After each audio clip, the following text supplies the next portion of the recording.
consommation, en compagnie de Nicole Lernoux et l'association ASECO. Bien le bonjour à vous toutes et tous. Bonjour Nicole. Bonjour Maria, bonjour à tous. Bonjour à tous. Alors on a longuement hésité à faire cette émission, mais on va la faire en deux parties. Alors aujourd'hui, le rôle d'un huissier de justice. C'est un officier ministériel et officier public, celui qui a le pouvoir de dresser des actes authentiques. Alors, ce monsieur sert, lorsqu'une personne refuse de régler sa dette à une autre, il intervient pour faire respecter le droit. C'est lui qui est seul habilité par la loi à pratiquer une saisie sur les biens du débiteur. D'accord. Voilà. Il est le seul aussi par ailleurs à pouvoir accomplir les formalités nécessaires au bon déroulement d'un procès. C'est lui par exemple qui convoque à l'audience les personnes concernées. Et c'est également lui qui leur fait part du jugement rendu. C'est-à-dire que lorsque le jugement est rendu, il vous amène... D'accord, vous recevez un courrier. Voilà. D'accord. Il effectue par ailleurs des constats qui peuvent servir de preuve à l'occasion d'un litige. On va parler d'un litige, par exemple, pour toute contestation ultérieure qui est rendue impossible.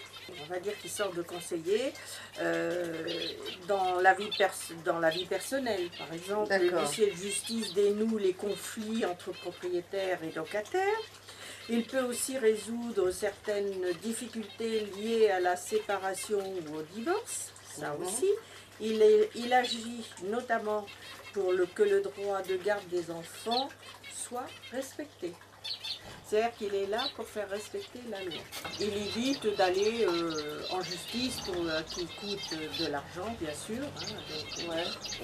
Et puis d'essayer de régler les problèmes à l'amiable, parce qu'un huissier a un coût. Oui, bah alors justement... Mais ça coûte quand même moins cher que d'aller en justice. D'accord, mais il y a quand même une part une participation financière, une participation Ah bah oui, à partir du moment... Alors il faut savoir qu'un huissier est payé par la partie demandante. Si c'est par exemple, je vais prendre dans le cas d'un litige entre bailleur et locataire. Bailleur et locataire, propriétaire, locataire. Ils ne sont pas d'accord sur un état des lieux sortant, par exemple. Ils veulent un huissier de justice. Le propriétaire demande seul l'huissier de justice. C'est le propriétaire seul qui paiera. Si les deux sont d'accord pour avoir un huissier de justice, les frais d'huissier seront séparés en deux. Huissier de justice, il est le seul quelque part à... habilité à apporter les actes qui sont faits, ce qui est rendu en justice, toutes ces choses-là.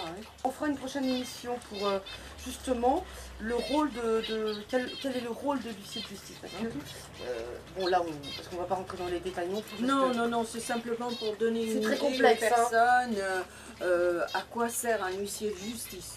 Donc là, lui, il est là pour appliquer la loi. Voilà. Tout simplement. On va quand même rappeler tu disais tout à l'heure, l'huissier de justice est un officier ministériel. Ouais. Oui, il est là, il dispose du monopole de certains actes conférés par la loi. C'est-à-dire que l'huissier de justice est seul compétent pour signifier et exécuter les décisions rendues par les tribunaux en cours. Donc dans certaines mesures, dans certains actes, c'est lui qui a le dernier mot. Ah bah c'est lui qui est là pour apporter tout ce qui est rendu, les décisions rendues par les tribunaux ou les cours de justice. D'accord. Ok. Vous souhaitez obtenir toutes ces informations, vous pouvez contacter l'association ASECO. Oui, alors ASECO, CFDT, nous sommes à Auxerre, 7 rue du Max Quentin. Le téléphone est le 03 86 52 89 32. Et sur ce bonne parole, on se dit à bientôt. À bientôt. Merci beaucoup, à très vite. Merci, au revoir.